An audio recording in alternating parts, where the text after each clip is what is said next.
tell us about yourself for those that don't know who you are, however many few people that may be. There's probably a lot of people that don't know me. So I am the regional director of the North Central Small Business Development Center. We provide no-cost confidential advisement to existing and aspiring entrepreneurs at all stages of the business life cycle, whether they're just getting started, I have an idea, or whether they're all the way through a succession plan. They've been open for a number of years and it's time to move on to something else, whatever that third act is for them. We also offer a lot of training programs that, some are free, some are paid, again, covering all topics related to small business ownership and management. I have a team of 7 business advisors that I work with, as well as a coordinator, and we cover an 8-county territory here in central New York in the North Country. We go all the way from Alex Bay in the north down to Marathon in the south, from Geneva in the west over to Hamilton in the east. And just a little bit about my background. I spent 20 years in the hospitality industry, mostly food service. Also worked in hotels, casinos. Had the opportunity in 2018 to become a business advisor down at Binghamton University. In 2022 was given the opportunity to come up here and direct this center. And quite frankly, it's the best job I've ever had. Nice. I went to Binghamton, so Great school. yeah, I love the area. That's what kind of brought me up in this direction. Mm-hmm. But explain to an idiot like myself, or just like in very simple terms, like what is the SBDC, or is that related to the SBA? Mm-hmm. And said 8 counties. So has your reach expanded in your tenure? How many different centers are there in regions, across state or country? Like, what does that look like to someone that's never really heard about it before? So that's a great question. The SBDC program was developed in the early 1980s, became formalized in 1984 as a program of the Small Business Administration. We are funded by a grant. Those grants are applied for by each of the individual states and territories. And then those funds are redistributed to organizations that operate the program on behalf of the state as well as the federal government. In New York, all of those program funds route through the SUNY Research Foundation. SUNY Research Foundation then contracts with 20 institutes of higher education across the state of New York that basically posts this program. Mm-hmm. So there are 20 centers in New York State. Our particular center is, geographically speaking, the third largest in the state, and we have expanded. Basically, what we've been doing as a state is really kind of looking at where our resources best applied. And so in 2023, a decision was made to combine what was then the Watertown Center along with the Onondaga Center. And then they've formed now the North Central SBDC, which is a combined central office. And what we do is we provide outreach offices, satellites in each of the 8 counties that we serve in some form or fashion. So we're providing availability to people who need it in those smaller and rural communities that don't necessarily have their own SBDC program. Mm-hmm. So for someone that's, just getting started, so it's, if someone was starting a business, wanted to start a business, they come to you for advice, help with business plan and all that sort of thing. Yeah, we kind of cover the basics. And, the way, when we're thinking about talking to an aspiring entrepreneur, the assumption is that they have some exposure or interest in that particular industry segment. They have some knowledge. Not always the case. Sometimes we get people that have an idea and they don't have any experience in the industry. So in those cases, we try to work with them to identify ways that they can get some experience and knowledge so that they have a working foundation under which to operate moving forward, right? Somebody comes to us and says, I want to start a bakery. They've never worked in a bakery a day in their life, which is fine. But the approach then is, how do we identify ways for them to get some of that learning so that they understand what it's like to go into a bakery at 4 a.m. to begin making the donuts? And what does that look like? And is that something that they really want to do? For those people that do have some background in the industry or some kind of experience in the industry, we then begin a methodical approach. Do they understand the value proposition? What are they doing for their customers? Who are they serving? Why is anybody going to buy that product or service from them versus somebody else? How well do they understand the market, the industry, economic trends, regulatory trends, all of that stuff? So there's a lot of research that goes into that early stage to try to identify product market fit. Does their value proposition line up well with their customer segments? And how well do they understand that relationship? Then we can get into building out a more substantive plan. What's their marketing have to look like? How are they delivering the product or service? How are they communicating with their customers? How do they get their customers to love them and keep coming back to them? What are those operational things that they require? The key activities that they do, the key resources that they need, the key partners, things like that. And then we get into things like the cost model and the revenue model. And basically what we're developing here is a business model that establishes viability. Once we know that they have a viable business idea and they've done all their research, they understand their signature, then we can begin actually building a business plan, cash flow projections, getting them access to capital, and hopefully a successful launch if all things can align up. And that's really our goal with startups. But we also serve existing businesses. So it's not just about the startups. I mean, probably 80% of our clients are startups, but there's a lot of existing businesses that we work with, on a variety of challenges. Do you ever read the email? Yeah. Yeah. Nice. I always think of that, and that was like a mind blowing thing to Mm-hmm. me. Someone recommended me to read that, and like now after having read it, I'm like, oh yeah, it's obvious, like, right? But it's you take for granted, you don't realize like how most people you go through like the employee mindset, and just because like I really love pizza doesn't mean like I'm gonna, or even if I love making pizza, right? It doesn't mean I'm gonna run a successful pizza shop, right? Or a bakery. I think that's so important, and I think it's also important for people to like identify like this is something I'm passionate about, have a hobby, versus like this is something that I can hand over to someone and be the business owner and make it like a business. Right. I think that's so important. Mm-hmm. Distinction. In terms of access to capital, what is the current like status of like grants and loans and all that through the SBA? I know there was like maybe a bump during COVID, but what does that look like for small business owners? Like, what are their process look like for getting access to loan versus bootstrap?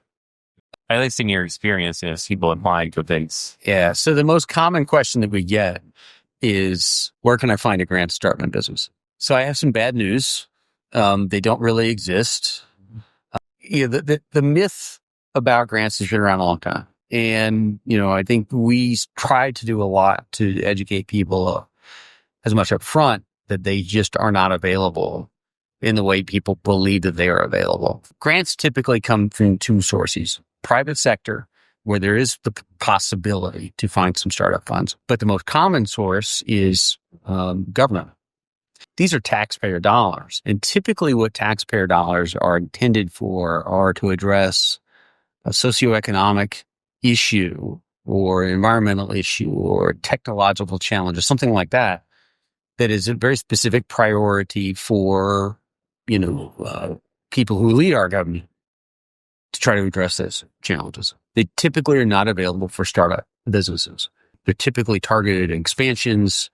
They may be targeted at agriculture. They may be targeted at medicine. They may be targeted at technology, education, things like that. So the myth that grants are available for small businesses to get started has been something we've been combating for years and will continue to combat because it is the most common misconception out there. Also the misconception that they're available for minorities or women to start businesses, also not true. Again, certainly not on the public sector side. Maybe in the private sector, there might be something every now and again, but it's pretty rare. So that brings us to the other opportunities for financing businesses. Bank financing still remains the number one option for individuals who are looking to start or expand a business. I would say the appetite right now is, unsettled is not quite the right word. I think it's a little uncertain. I think that, we're still expecting, because and this is true of every administration change, and I don't want to mislead anybody about this. Every time there's a change in administration, there is a change in SBA lending policies. SBA lending still remains one of the most popular forms of lending, particularly for startup businesses. And really to explain that in simple terms, SBA does not actually lend money, except in the case of disasters. What the SBA does is they provide a framework by which loans are essentially guaranteed against loss to the bank. It's almost like an insurance policy. And what this program has done, it's very stringent. It's got some stringent guidelines, as it should. It's encouraging banks to expand their access to capital for riskier ventures that the banks would not otherwise lend to. And you have to put into perspective, banks are not playing with their money. They're playing with their depositors' money. That's what they are using to lend out. And so they tend to be very conservative, as they should be. That's their responsibility to their depositors. What the SBA guarantee does is it says, listen, if you put out this loan and the borrower, for whatever reason, defaults, we will reimburse you up to a certain percentage of the value of that loan. And again, there are stringent guidelines that the bank has to follow, that the borrower has to follow, or we comply with those guidelines. And the default rate on SBA loans is typically very, very low. It really has been a very successful program in the grand scheme of things in terms of providing access to capital for aspiring or existing business owners.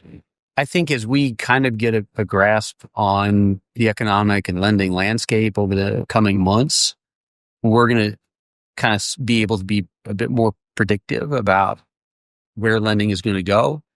Bankers are still lending. All the reports that we have received, they are continuing to provide access to capital to well-done business plans and the right candidates and so on. And that's where we come in, trying to help people prepare for that. But as far as, I can't predict the future. I wish I could, but my feeling is that, we will continue to have an active lending market for small business owners. I think most people trying to go that route, like bank loan, to like the HELOC, or a lot of people kind of just like go off saving, bootstrap it. What do you think the most common one, or what do you think the most smart decision is? It depends. I think for the average side hustle or, second, kind of career. So maybe they've got a prime source of income and this is a secondary source.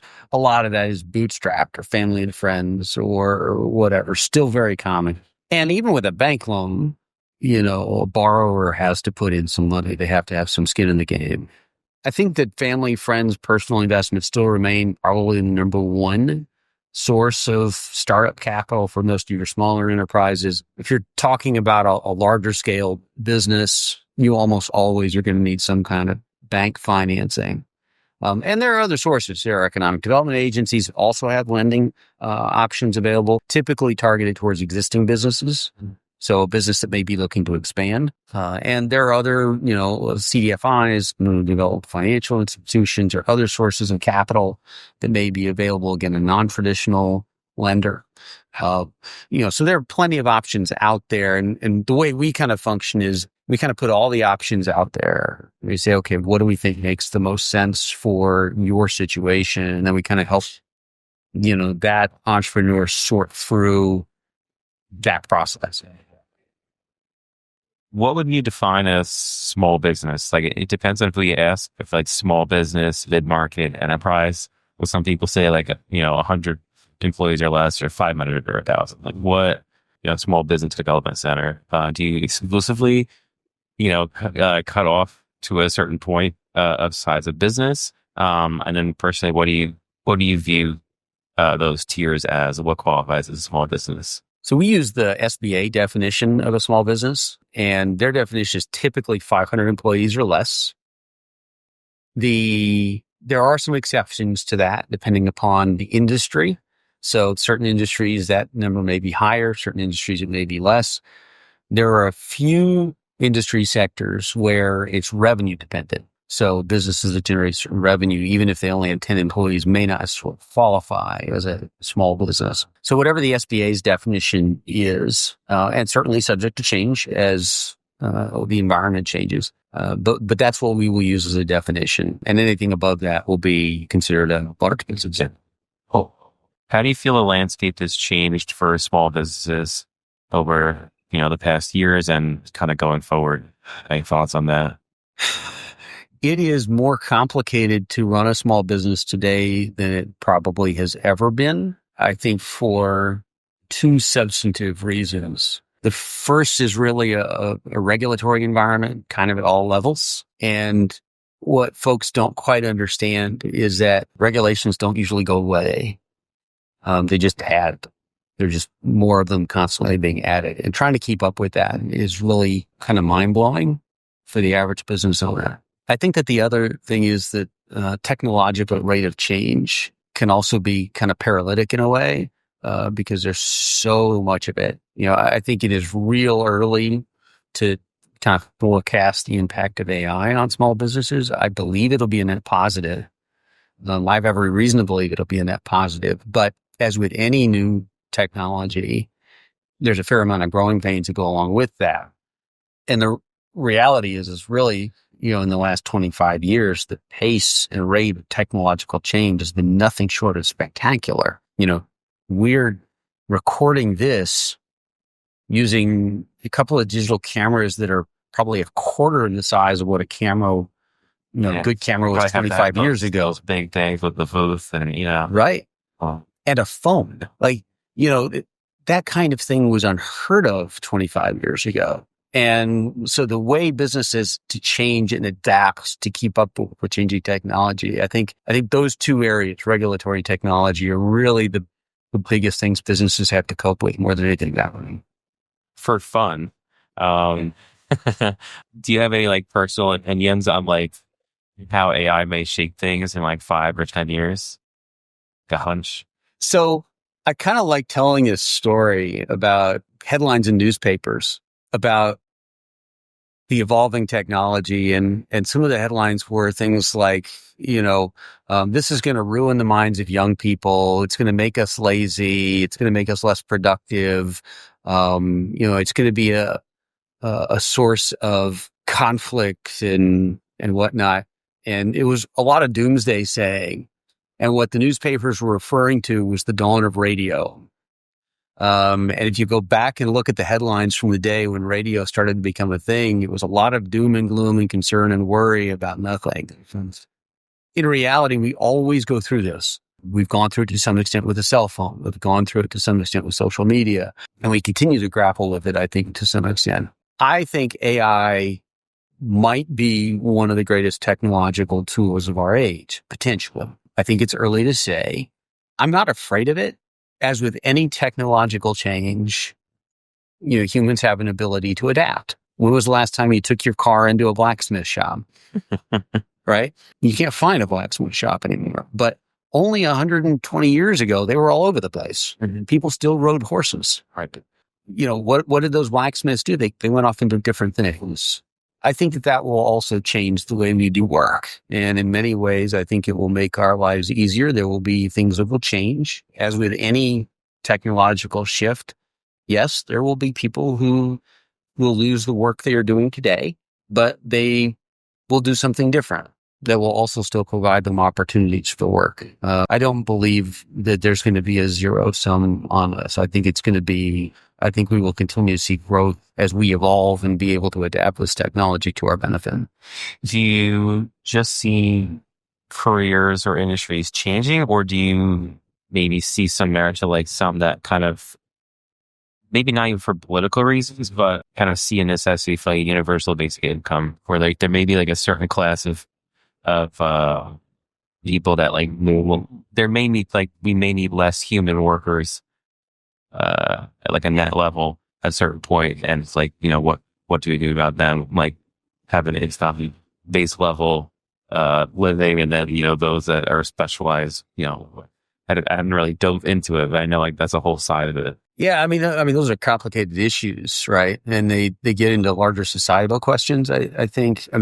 Again, as with every technological change, there's always continued to be work for people. Do we shift more into a service and entertainment kind of economy? Do we still, have the need for the knowledge worker in the same way? I don't know. I think it's way too early to tell, but I think the possibilities are absolutely endless. As far as the UBI go, models like that generally haven't worked when countries have tried to implement them.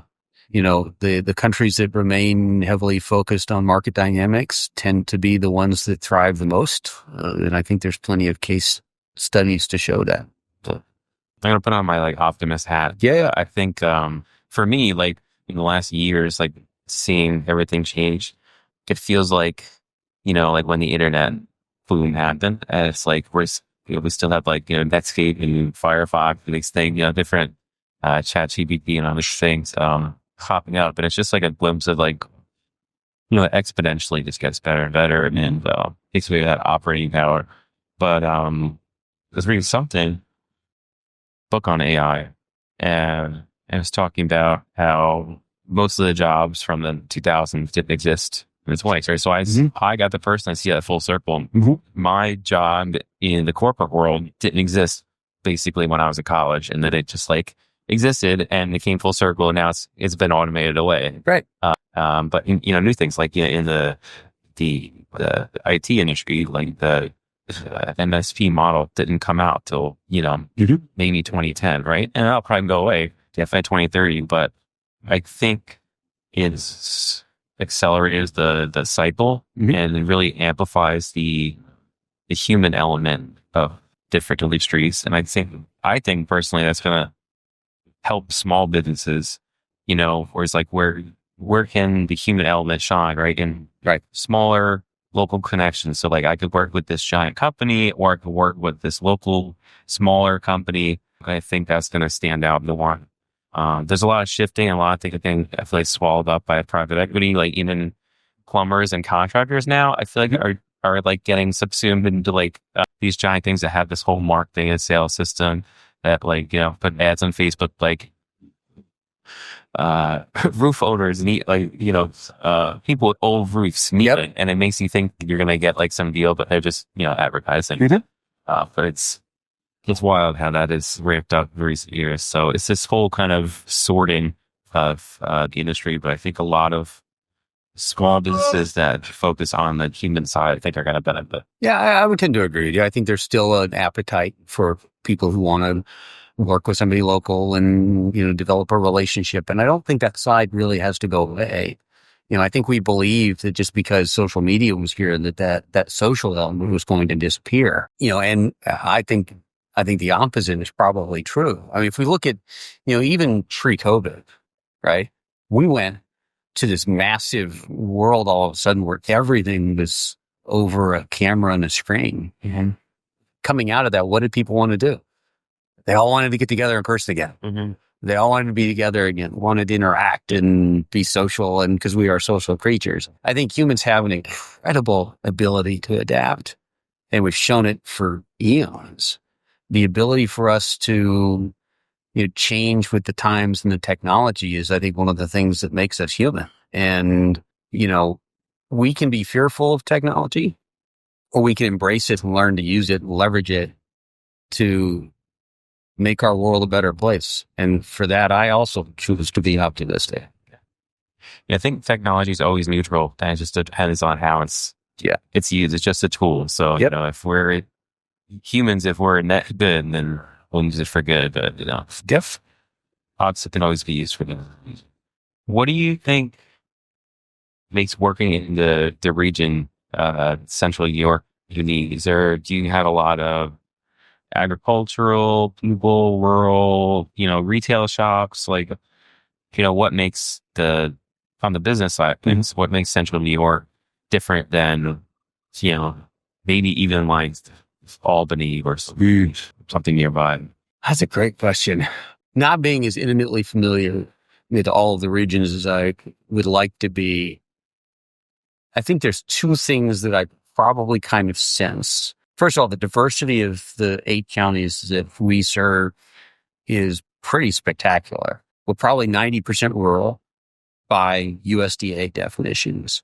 That said, I've also got some intensely urban areas that I serve as well. And along with that comes a very different set of problems and challenges that you don't find in rural areas. We've got a mix of agriculture. We've got tourism. We've got manufacturing. We've got high tech. I mean, this is a real cornucopia of activity here. And it presents a unique set of challenges and problems, but also an incredible set of opportunities. And the other thing that I feel, and I've noticed this really since the dawn of the Micron announcement in October of 22, is that there is an immense amount of collaboration going on really at all levels, from the federal government all the way down to agencies like mine, trying to support what's coming and preparing our small business ecosystem for what the Micron moment really means. I don't think we have all of those answers yet, but we are all working together to get those answers and to kind of sort out how we best support small businesses going forward. And that is exciting and interesting, and I believe uniquely Central New York right now. Are you a believer or a skeptic? Do you think shovels are going in the ground this year? I don't know when they're going in the ground, but they're going to go in the ground. You know, there's too much that's already been invested into this project. You know, Micron has, committed to Central New York, and I believe all of the other partners that are involved in this project are absolutely committed to making it happen. Can I say to what scale it's going to happen? Nope. I have no idea. I wish I was a fortune teller, but I am extremely optimistic that, the impacts of it will be felt for, many years to come. Yeah, I was at the airport a month or two ago. It was like that drone company. He's like crazy investments coming. It's like the FAA, whatever, partnering with them. So Right. Some cool stuff. So yeah, I think it's happening. It's just maybe the infrastructure is going to be the tough part, and the housing, but it's just growing pains. Yep. And all of it will end up getting sorted out. As commonly heard saying, it'll be fine. Yeah. We're going to be fine. We'll work it out. I think it's the problems to have, you're worried about all right, how can we keep up with the growth and demand versus I think, Central New York and I think the greater Rust Belt, I would include it in, but I think, has seen its darkest days. I don't know, this is also optimist thing, but Syracuse, Rochester, in the 1950s, 70s, and then in the 80s or so, I think it's kind of cratered out. I mean, 90s, whenever big companies kind of left. Yeah. But I feel like that era, I think, is over, and can only just go up from there. Just look for new things. Yeah. Listen, these kinds of economic shifts are cyclical, right? I can't say what's going to happen with a particular company, but if you look at, IBM, for example, great company, right? Fantastic company. They were headquartered in Endicott, New York. They abandoned Endicott, New York, and are really a shell of what they used to be. They used to be one of the top companies in the world. Still a good company, but market conditions change. And there will always be, no matter what the company is, no matter how big they get, there will always be somebody who can do it better, faster, and cheaper. Right. Always. Every single time. History tells us this. I hear people wax poetic about how awful Amazon is. Just give it time. Somebody will take Amazon out because behemoth companies end up slowing it. And, at some point, somebody is going to overtake them. It's just a matter of time. And how we ride those shifts, I think, when we think about local business ecosystems, yes, it's great to have the big companies with a lot of employees. You want that, right? You need some of those anchors, but you also want to make sure that you're diversified so that in the event that market conditions catch up with one of those big companies, instead of losing, one company with 5,000 employees, you've got 100 other companies with 50 employees apiece. Now you're talking, because now you've got a diversified portfolio of businesses. And I think that our leaders, in Central New York are keeping that in mind as they're thinking about the economic landscape. How do we make sure that we are diversified for the future to make sure that, whatever changes happen, we don't feel it quite as much as maybe you would have previously. Do you have any advice for a small business owner, to go against it? There's always someone that's going to do it better, faster, cheaper. How can you stay motivated, in spite of that? What can you do to fight against that?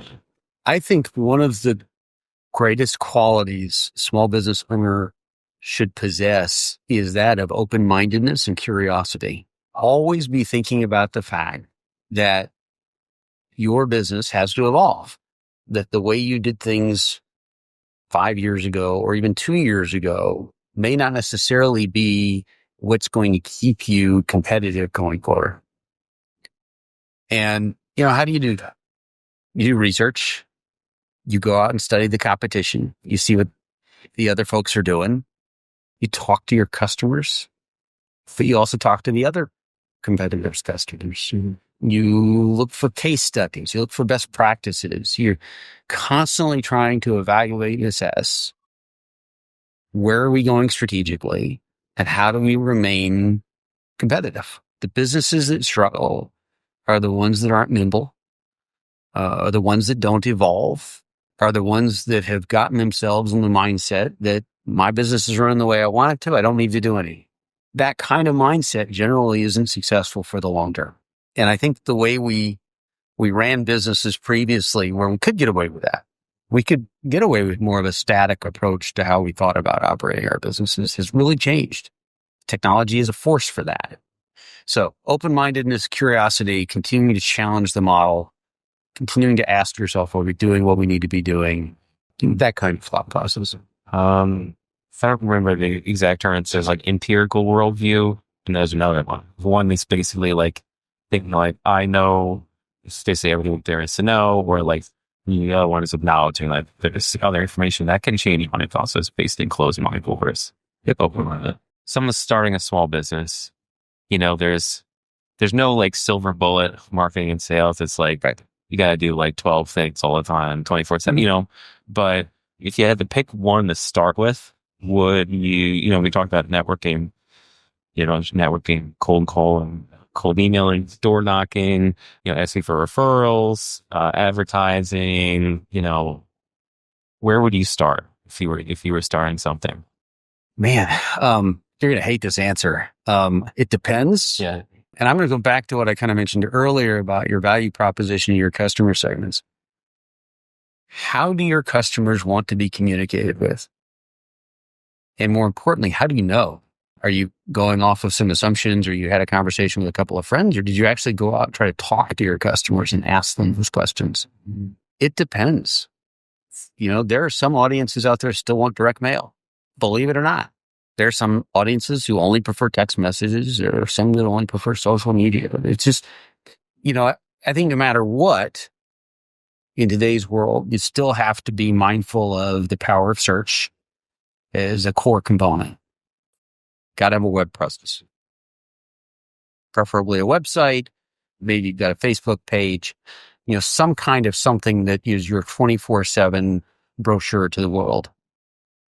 But beyond a couple of core basics like that, the fundamental aspect of the marketing focus that the business has to have is entirely dependent on the consumer. It's not the business owner. And that's the one thing that I think is difficult for some people to process. When we started businesses 50, 60 years ago, it was about us as business owners. It was about us as technicians, our craft, what we do, right? That's how businesses originally got started. What has happened now is that script has flipped, and it is all about the consumer now. What do they want? What are they willing to pay? How are they willing to pay? How do they want to be communicated with? What are their preferences? Like all of that now, it's entirely consumer focused. And so when you're crafting that marketing strategy, you want to be effective, you want to be efficient, you want to be consistent, but you want to provide it in a way that the customers want it. And until you ask those questions and have conversations with people, you're just not going to know. Do you think anyone wants to be cold? Is that how they want to be communicated with? Do you think there's an industry? It's possible. Like, you know what? Thank you for calling. It's possible. Yeah. I don't want to dismiss it because I don't have any data that says otherwise. I struggle with that. Yeah, and a lot of people do. Some people aren't good at it. But it just depends. It depends on the customer. And maybe there are some that actually don't mind that. Yeah. Some people love being on the hose, so things. Yes. Yeah, put yourself in the other person's frame. Right. In regards to networking, have you ever had like a random connection that turned into like some great big thing or a really, cool coincidental experience or opportunity? All the time. And you just never know, and here's the deal. And this is a secret that I'm going to share with your viewers. I am not a great networker, believe it or not.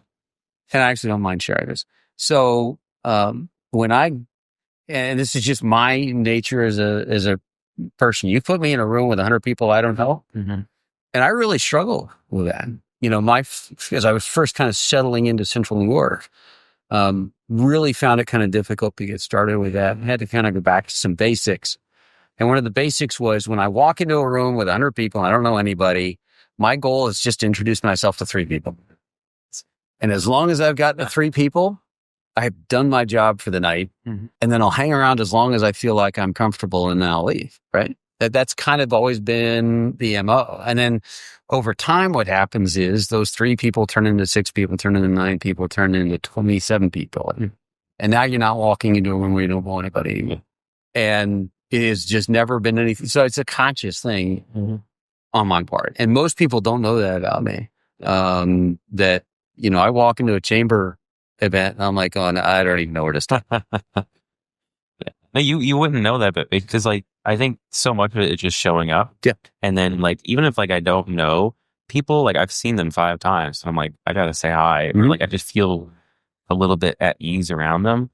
And some people that maybe I think is really comfortable for, I can feel like all right, they're coming to sell me on something. Like, versus like for me, networking is like an organic thing where it's like you just kind of like meet people, and if you like them, you keep in touch with them, and maybe that leads to something or not. Versus like, all right, I'm going to use this tactic to, it's like like those dating groups. It feels like the same thing where it's like I'm going to like use this trick to like get this like girl like me. Yeah, right. Like where it's like I can feel like all right, someone's using the Sandler, method on me, like to just like ask me questions and questions. Yeah, which I like that, but I can. I can identify it when someone is trying to like ask me about my problems to get me like open up about pain points. One of the other strategies that I use was, especially as I developed relationships with, Chamber of Commerce presidents and whatnot. So I'd say, hey, do you have anybody that I should meet?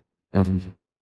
And let them kind of foster the introductions as well. And there's nothing wrong with that because, those folks especially are so well connected to their communities. They've got the pulse and they will know, this person really needs to talk about because Bob can help that. And perfectly acceptable because, that person may really need my help. Mm.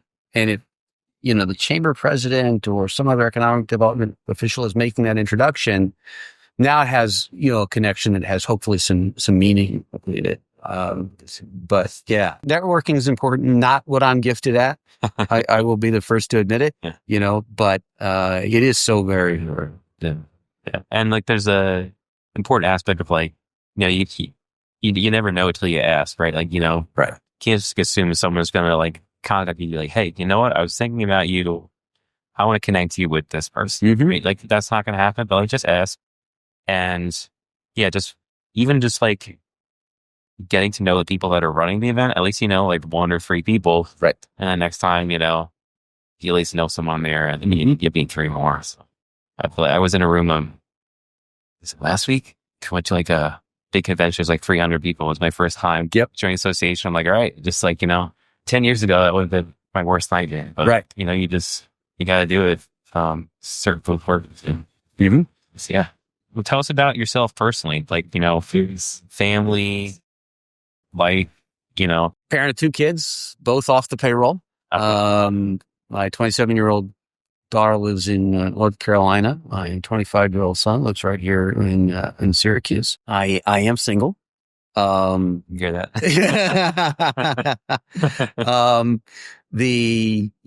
I spend a lot of time in the outdoors, love spring, summer, and fall. I do a lot of kayaking, hiking, I play tennis. Last year was my first year of owning a kayak and it's become my kind of favorite thing to do now. Do you go to lakes or rivers or what's your... I go all over the place. I've kayaked as far away as Pennsylvania. Actually, I have a couple of trips this year to Michigan to go up and explore up around there. I've been all over the Adirondacks, Lake Ontario. I think I've been in just about every Finger Lake from Canandaigua east. Yep. And a bunch of other lakes and, a couple of rivers, been on the Black River. That was fun. And, outside of that, I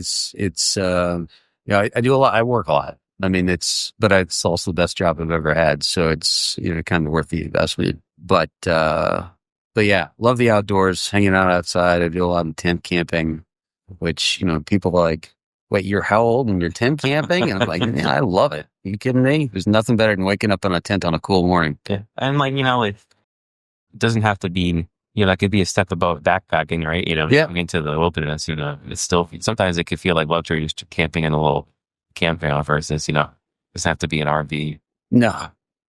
And I intentionally go out of my way to find places where there aren't a ton of RVs. Like I prefer, tent camping has always kind of been my interest, and I've rediscovered that in recent years. And so, really enjoying getting out there and making the most of nature. Yeah, no, I personally feel like that's like the reason you go out there is to camp, is that, so what region do you call home? You don't have to tell us the exact village you live in, but where around Syracuse, in Syracuse? Oh, I live out in the Auburn area. Okay. And really like it out there. I just like Central New York in general. And again, it really scratches that outdoorsy itch. I'm 20 minutes away from 4 really great spots to drop my boat. And plenty of trails. I love hiking. So, plenty of trails that I can find. One of my favorite trails is over Baltimore Woods Nature Center over there. So it's, Central New York's great. Nice. I was going to say, where are you from originally? Yes. So, off the record, I was born in California, although I tend not to admit that publicly. But I was raised in Texas. Oh, okay, all over. And Big 3. I'm a mutt. Yeah. And Texas is a great place to live. Great state, great people, fantastic food, wonderful cultures down there. And I do get back every now and again to kind of experience that. But I lived there for most of my late childhood and teen years into college. Cool. So born in California and mostly raised in Texas. And then what brought you to the hinterlands up here? I lost the coin flip. My wife at the time, her family was from upstate New York. Okay. And so I really never had a prayer of winning that battle. So, it was fine. It was the right decision. Yeah. New York's a great place to raise a family. And so, it was the right call. Nice. What about your career before the SBDC? Why don't you walk me through that? I don't really have much of an idea. Yeah. What brought you to this? It's kind of been an interesting trip. So I'll come with a funny story or a fun story. I went to college at Angelo State University in San Angelo, Texas, which, for those people unfamiliar with San Angelo, you cannot get there by accident. You have to be intentionally going there. So San Angelo is one of those places that can't get there by accident. You have to be going there intentionally. It's one of the largest cities in the country without an interstate, but good school, part of the Texas Tech system down there. Anyhow, I had an internship in the economics department, and my kind of workspace was adjacent to the Small Business Development Center. And the director of that center is Colonel Harlan Bruhall, who was a friend of my father's. And he would tell these stories about the SBDC and some of the work that they did. And I remember thinking then, wow, wouldn't it be cool to do that someday? Well, fast forward a bit. My first real professional experience was as the deputy director and then director of the tourism office at Tioga County. It's an agency of the local development corporation down there. And then transitioned back into the private sector where I worked for Sodexo, the food and facilities contract company, for over 13 years, a variety of marketing leadership roles. Where are they based out of? They're based out of Maryland, here in the United States. It's actually a foreign company. It's based in France, but their United States headquarters is in Gaithersburg, Maryland. I got my start at Binghamton University. I was familiar with the Sunday there. Right. So I was their marketing director on that campus for several years, and then moved into more of a district role after that. Left the company briefly to go work for Tioga Downs, the casino, for about a year. Realized it wasn't the right fit for me. They really weren't ready for what they wanted me to do for them, which was really their tourism development program. And that's fine. It was just kind of one of those things. It was an experiment and it was worth kind of testing the waters. But we turned back to Sodexo, where I eventually became a senior marketing manager, covering a multi-state territory, $95 million in revenue, and supporting, a lot of growth initiatives in the organization. Left there in 2016 to do the work for the Holiday Inn Binghamton downtown. I was their director of sales, marketing, and banquets. So I ran their convention center, the catering staff, sales functions, marketing functions. And then in 2018, became a business advisor with the SBDC at Binghamton. And then, Syracuse wasn't on my list. Mm-hmm. Like Onondaga Community College wasn't on my list. But I interviewed with their senior vice president for the director job here at this center. And I remember getting off that phone thinking, I got to go to work with that guy. Mm-hmm. And so, in hindsight, again, it was, one of the best moves I ever made. And this has been a fantastic community. Everyone's been very welcoming. And, looking forward to continuing to do the good work that we do here. Nice. Well, I'm glad it brought you here. Thank you. Do a fun lightning rounds. Make the case for living in upstate New York. Great place to raise a family. And if you love the outdoors, oh my God, it's so spectacular up here. And the natural beauty is just amazing. Yeah, that's really, really something. Where would you go if you had to leave? Michigan or Texas? Okay, yeah. Two different things. Why? Michigan, for personal reasons. Texas, just because I'll always love that city. Wegmans or Costco? Wegmans. Okay. Any words, or just want to leave it? That is the best merchandising grocery store I've ever seen. They are a model and a case study in how to merchandise products, and they're so good at it. And it's really something. People like when I went to school in Binghamton, it was like, this is amazing. Let me move to your city. Yeah, move back home. And then they were going to open up one in like the Brooklyn Navy Yard, mm-hmm. and people were like, they had like news articles, like people were like waiting like online for like, the big launch. It's like, it's just diehard fans. Like it's really got something there. Yeah. Well done company. I mean, they really do a great job all the way around. Yeah. And they're from out here. Yeah. Right. Favorite regional food? Everybody's got their special days of work. This is tough. So I lived in the Southern Tier for 25 years, so it's hard not to get away from Speedies, but I got to go with the garbage plate. I mean, there's just, as corny as it sounds, like the stuff you can do, it's just amazing. Yeah, garbage plate. Yeah, I still don't understand that one. I don't know. Someone maybe changed my mind. Let's go down to Mooney's and, we'll try one. They do a great job. Yes. Favorite hidden gem, whether it's a place or a food or what have you. Shingle Mills Halls, which is up in Lewis County. And it is one of the most cool, peaceful little outdoor spots that I have ever seen. And it's about a 3/4 of a mile hike in. And you find this just kind of oasis in this wilderness that is just simply stunning and peaceful and calm. It's fantastic. Nice. Favorite TV show, theme song? Oh, man. It's going to be either Hawaii Five-0 or Gilligan's Island. And I know that those are two kind of different things, but the tune for Hawaii Five-0 is catchy, and the song for Gilligan's Island is just nostalgic. Yeah. I hear you. And both I think are in the catalog of the TV land. I think at this point. So, yeah. So they're being grouped together like that. Right. What's a hot take you have? Something maybe most people wouldn't agree with. The world is a better place than we think it is. I think that one of the worst things that ever happened to us, I think, was the 24-hour news cycle. There's a lot of competition for people's attention that revolves around negativity.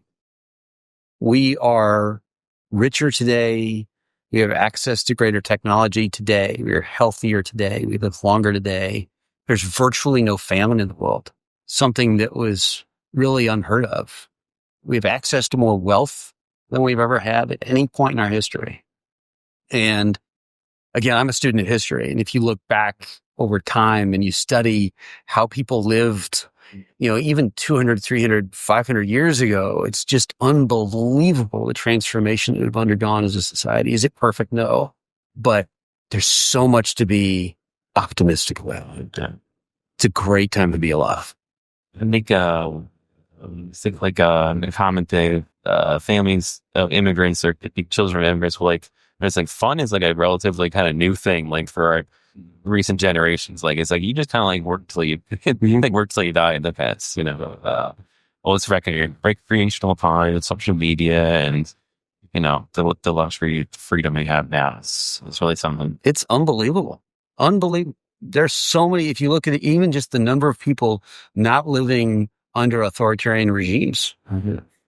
We are more free in this world today than we've ever been. It's spectacular. Advice you'd give your younger self? Don't think you have all the answers. Yeah. And it is tough, man, because when you're young, you're trying to establish yourself. You want to go in and be confident and, I know how to do everything. And I know it's just always be learning. So what's coming up at the SBDC? Any big initiatives, projects, events? Yeah. It's on the horizon. There's always something. Yeah. The big thing for me is National Small Business Week, which is the first week of May. It's a national week. It was established by the Small Business Administration decades ago. But it means something different, I think, for me, on a personal and professional level. What we do is we select small businesses from each of the 8 counties that we serve. We celebrate them that week and recognize them. Go to their place of business when we can, do an event. And sometimes it's just the business owner and myself and their business advisor. Sometimes there's 20 people there or 40 people there or whatever. On a personal note, for me, it's like Christmas. I get to go around and celebrate these inspiring, amazing people who in many cases started with nothing, or, maybe they inherited their business and they've grown it, but they are doing spectacular, wonderful, awesome things every single day. We also have the good fortune that week, 2 of our nominees for the SBA Upstate New York District are being recognized as Small Businesses of the Year. One is Entrepreneur of the Year, and the other is our Rural Business of the Year. And the entire Upstate SBA region is 32 counties, I think. That's huge for us. So from May 5th until May 8th, I get to go around celebrating businesses who got inspiring, fascinating, wonderful stories. And that's the big thing for us. And what I'm hoping that people take from that is that hopefully they'll catch some of my contagious optimism, that things are actually pretty good and that these people are making it work. All things considered, they're doing fantastic things out there. And that's the big thing for us. And then, we've got some other events coming down the pipe, and we're always doing training programs, but National Small Business Week is really a special time, and I can't wait for it. I hope to have this out around the first week in May, so people will realize if I drop the ball or not. Listen to this. Here's the thing: if by some chance it misses, they can go to our website and they can see all the stories, because they're all going to be out there. We're going to have 10 stories that are going to hit that week because we have 10 companies that we're going to celebrate. So it's fantastic. Where can folks find you, learn more about you, the SBDC? Well, our website really is the best source of information on how to connect with us and what's coming up. We post our calendar of training events and activities up there all the time. It's northcentralsbdc.org. And really encourage folks, if they're even thinking about it, just reach out. You're here to help. Yeah. And things are confidential. So if your business is tanking, they're not going to spread it to all your peers. Yeah, everything is confidential unless somebody asks us to advocate on their behalf. Like if they'd like us to coordinate with a lender or economic development official or whatever, we can do that. We have to have their permission first. But yes, everything is confidential and free. Nice. Final words. What's one thing you wish every small business owner understood? I believe that financial literacy on how to manage the finances of the business still remain one of the greatest gaps. This was exposed during COVID, particularly for existing business owners. We fought hard to tell people who did not have good systems in place. It didn't need to be that hard. And I think if there's one thing I would really encourage them to do is get really good with managing the books. Get an accountant who can help you. And you just have to prioritize it. And it's hard, especially if nobody has an accounting background. You don't have to be an accounting expert. There are resources out there to help. But that is the biggest blind spot, is proper management of one's finances in a business. Cash flow is not net income. A lot of people don't understand it. All right. Well, it's freezing. We're in April here, and I think it's like 34 degrees today. That's fantastic. This is beautiful weather. We had our fake spring. We'll hide them for a little bit more. But thank you, Bob, coming on. Thanks for chatting with me and coming here today. Thank you, Kieran. And you know what? I really got to give you props for doing this. It's kind of funny how things work out, because it was about 2 years ago, I think, when you and I first met at a Chamber of Commerce event. And here we are 2 years later having this conversation. And thank you for inviting me on. Thank you for the partnership. And, happy to continue doing what we can to support you in your business. Yeah. Well, hopefully this spreads the word to, someone that is here.